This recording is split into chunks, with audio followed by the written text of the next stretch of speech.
Hi everybody! Welcome to When Down Syndrome Meets Autism.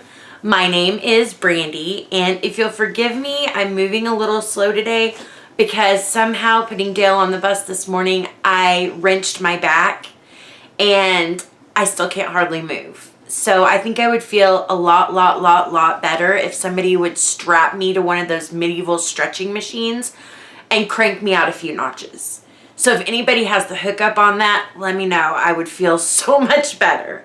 And my dog Lucy is laying next to me right now on the bed wanting to be loved on. So that's what I'm doing here. If you see a little tail poking up going through, well, not a little tail. She's a 70-pound pit bull, but she thinks that she's a 10-pound baby.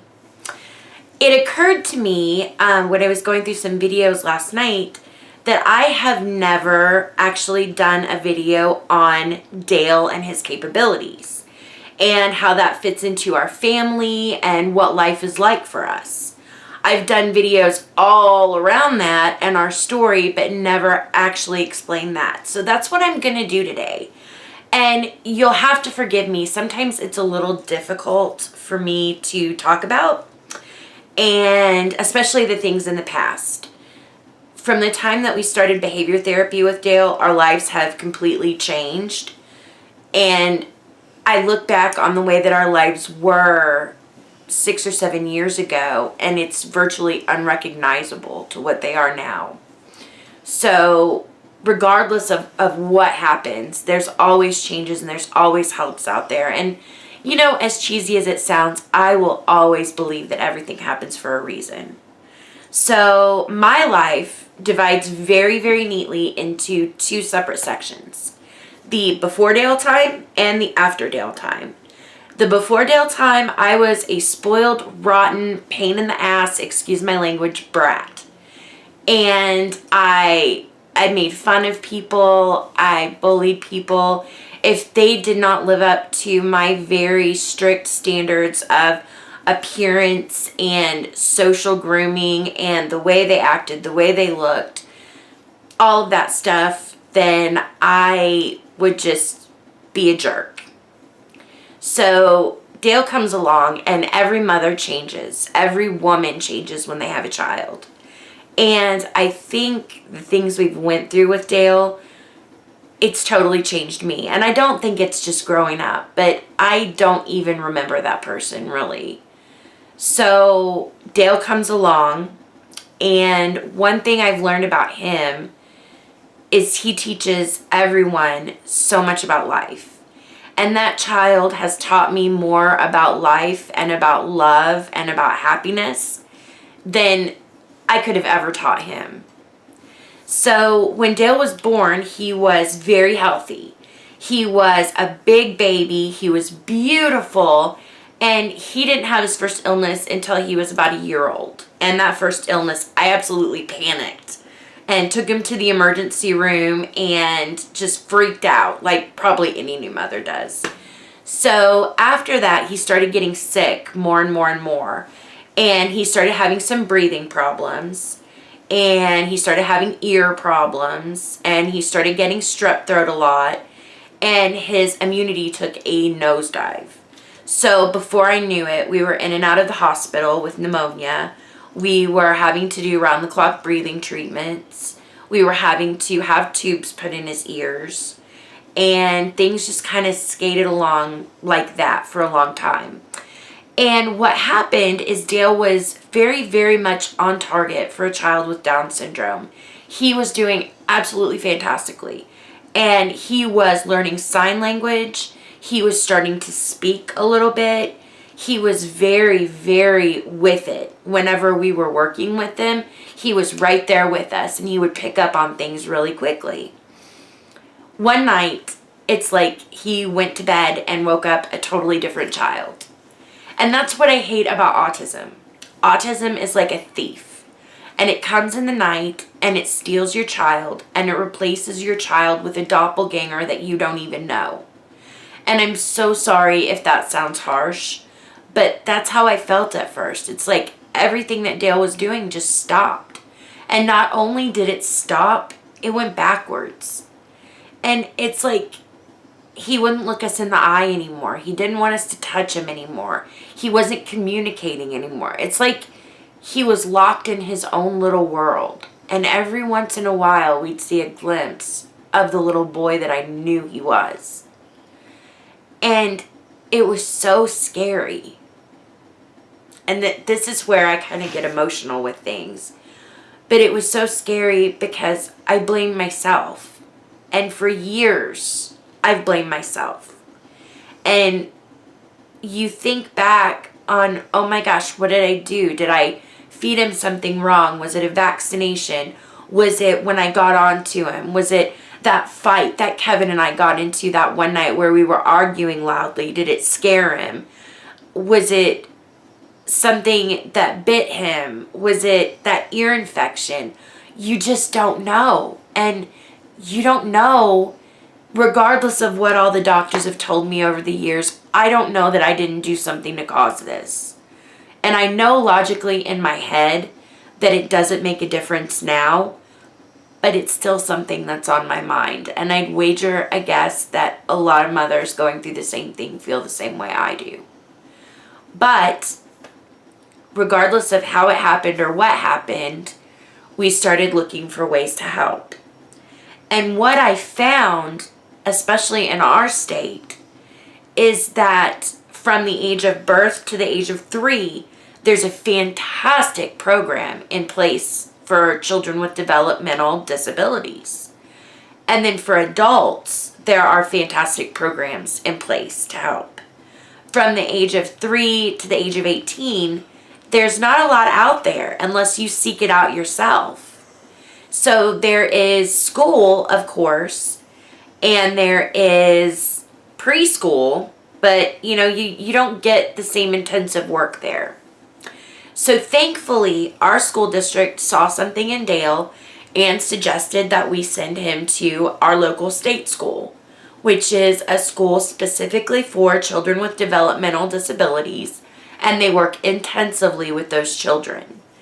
And not only do they work on academics, they also work on social skills and life skills, which is almost as important or more important than academics.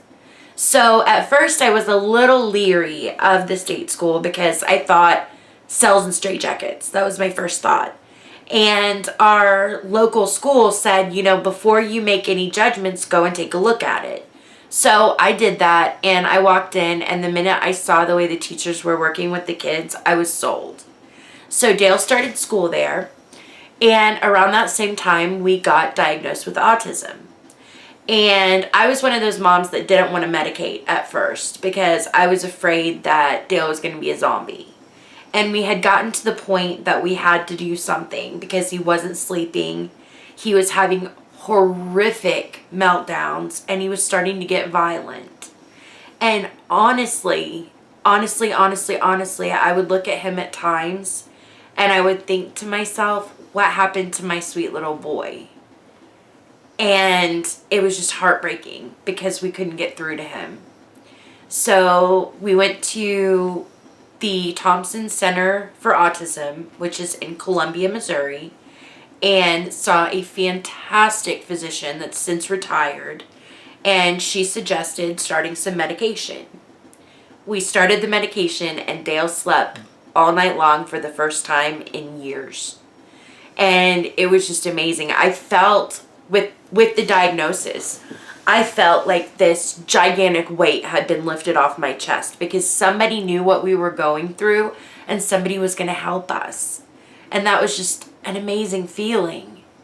So we came back home and continued with the Thompson Center, and things started improving. And it's like that little door in Dale's mind opened just enough where you could get in there and work with him. And that was so amazing because he started not only improving, but going forward. So we started doing that, and I was still working full time at the time, and my mother was watching him while I was at work. She would put him on the bus in the morning and then get him off the bus in the afternoon, and then I would pick him up and, bring him home. So we did that, and then in 2011, unexpectedly, my mother died. And it totally, totally turned our world upside down because she had been such an important part of Dale's life since birth. And then all of a sudden, she just wasn't there. And I was just wrecked because not only was she my mother, she was my best friend. She was my teacher. She was who I looked up to. She was just everything. So we lost such an important, it was the glue. We lost the glue that held our family together. And once she was gone, we all just kind of ran around chasing our rear ends for at least a year afterwards. And Kevin and I really tried to work it out to where we didn't have to have an outside babysitter. That didn't work very well. So we start calling daycare centers. We find that a lot of daycare centers will not watch children after the age of 6. So we thought, okay, we'll go with an in-home daycare because I'd had some friends that had gone with in-home daycare and had fantastic results. So I start emailing and calling and going into these places. And out of the 30 places that I contacted, 7 contacted me back. And one lady was so nice. She said, I've never worked with an autistic child. I don't know what to do, but if you're willing to teach me, I'm willing to learn. So we went and met her and we thought, oh my gosh, this lady's great. So we went ahead and took Dale there, and lo and behold, 2 days later, I get a phone call that we need to come and pick him up and we cannot bring him back anymore. Not only that, but she didn't want to give us our money back for the remainder of the week. So I was absolutely devastated at that point. And I thought, okay, the only thing that we've got left now is to hire a private babysitter to come into our home. So we put an ad out there and we interviewed a few people. We found one lady we really liked, and I background checked this woman to death. Checked everything I could out about her, called her references, spied on her. I mean, I was the nut mom. So the first day that she watched Dale, I was just a nervous wreck. And all she was doing was getting Dale off the bus, bringing him in the house, giving him a snack, and watching him for like an hour between the time he got home and I got home. So I would run from my office, the quarter of the mile, to the parking lot, jump in my car, race to my house, jump out in the driveway, run in the house, and just be so panicked. And I would walk in to find them totally happy and playing in the house. So everything went great. And that made things a little bit easier. And it made me realize that we needed to expand our world a little bit. Because I'm going to be totally honest again, I had felt so trapped for such a long time. Because with Dale's condition, even with the medication, we couldn't go anywhere. I mean, shopping trips alone were like a tag team wrestling match between my husband and I. We would have our list of what we needed.